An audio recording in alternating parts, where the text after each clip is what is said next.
English learn zero থেকে hero আপনাদেরকে স্বাগতম। এখানে আমি ডিসপ্লেতে কিছু লেখা দিয়েছি, আপনারা অবশ্যই পড়বেন।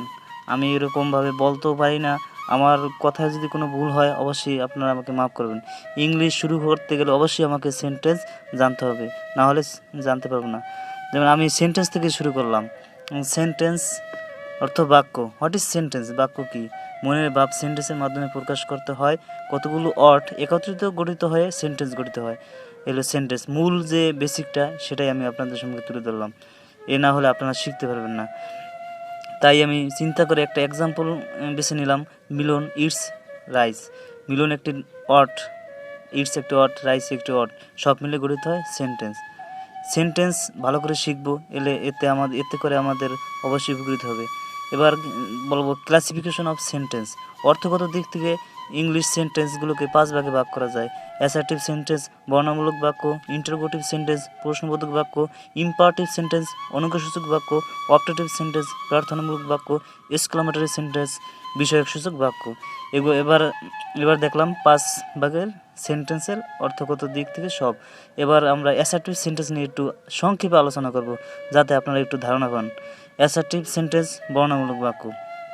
যে সেন্টেন্স দ্বারা কোনো কিছু বর্ণনা বা বিবৃতি প্রকাশ করা হয় তাকে অ্যাসার্টিভ সেন্টেন্স বলে। যেমন উদাহরণ দেখা যাক, যেমন হি রিড এ বুক। হি একটি এটি একটি সাধারণ বিবৃতিমূলক বাক্য। যেমন হি হলো সাবজেক্ট, রিড হলো ভার্ব এবং এ বুক হলো অবজেক্ট। এটি সাধারণ বাক্য। এটাই হলো, আমি আপনাদেরকে একবার বেসিক্যালি বুঝাইতেছি যে এখানে আমি প্রথম ভিডিওটা যে জিরো থেকে হিরো আপনারা সব কিছু শিখতে পারেন, আমি সেই ব্যবস্থা করে দেবো ইনশাল্লাহ, আশা রাখা যাক।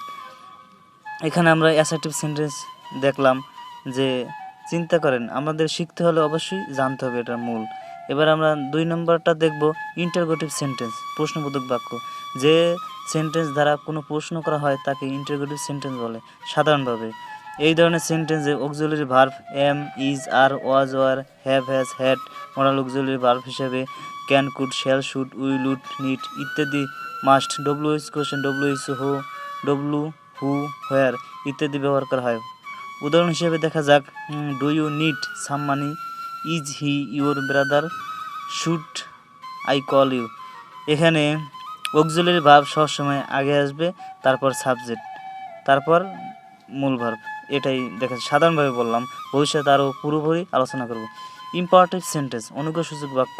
যে সেন্টেন্স দ্বারা আদেশ, উপদেশ, নিষেধ ইত্যাদি বোঝায় তাকে অনুজ্ঞাসূচক বাক্য বলে। এই ধরনের ইউ গোপন থাকে। এই ধরনের বাক্য সাজাতে একটি প্যাটার্ন হিসেবে ধরা যাক, সাবজেক্ট ইউ গোপন, ভার্ব অবজেক্ট। যেমন উদাহরণ হিসেবে দেখা যাক, you do it quick, never tell a lie. এখানে কিন্তু ইউ গুপ্ত, মানে hidden. Please give me a pen. এখানে যদি ইউ আনতে হইতে তাহলে আমরা you please give me pen, দেখেন ইউ কিন্তু হিডেন। এই জন্য এটাকে ইম্পারেটিভ সেন্টেন্স বলা হয়, অনুজ্ঞাসূচক বাক্য। আমার কথা যদি ভুল হয় অবশ্যই আমাকে ক্ষমা করে দেবেন, কারণ আমি ততটা বলতে জানি না, কথা বলতে জানি না। যাই হোক, অপটেটিভ সেন্টেন্স প্রার্থনা সূচক বাক্য। যে বাক্য দ্বারা মনের ইচ্ছা কিংবা প্রার্থনা প্রকাশ করা হয় তাকে অপটেটিভ সেন্টেন্স বলে। যেমন উদাহরণ হিসেবে দেখা যাক, মে আল্লাহ হেল্প ইউ অল টাইম। আল্লাহ সর্বদাই আপনাকে সাহায্য করুক। 2 নম্বর উদাহরণ হিসেবে দেখা যাক, may you be happy in your future life. দেখেন এখানে কিন্তু প্রার্থনা হিসেবে বোঝানো হয়েছে, তাই এটা হলো অপটেটিভ সেন্টেন্স। অপটেটিভ সেন্টেন্স প্রার্থনামূলক বাক্য। যাই হোক, এবার আমরা দেখো 5 নম্বর এক্সক্লামেটরি সেন্টেন্স। এক্সক্লামেটরি সেন্টেন্স বিষয়ক সূচক বাক্য। এখানে বলতে গেলে বলা যায় যে বাক্য দ্বারা মনের কোনো পরিবর্তন, আবেগ প্রকাশ করা হয় তাকে এক্সক্লামেটরি সেন্টেন্স বলে। এই ধরনের বাক্যে সাধারণত এলাস, বর্ব, হুররা, হট, হাউ ইত্যাদি দিয়ে শুরু করতে হয়। বিষয়ক শূন্য হিসেবে কখনো কখনো আগে থাকে এবং কখনো পরে থাকে। একটি উদাহরণ হিসেবে দেখা যাক, hurrah you have won the game, মানে আনন্দ সহিত বোঝানো হয়েছে। এই হলো আমার 5টি সংক্ষেপে সেন্টেন্স। ভুল হলে অবশ্যই আমাকে ক্ষমা করে দেবেন। আপনারা সবাই এই ভিডিওটাকে শেয়ার করুন, লাইক করুন, এতে করে আমি পরবর্তী ভিডিও দিতে উৎসাহিত হব। তাহলে আপনারা শিখতে পারবেন।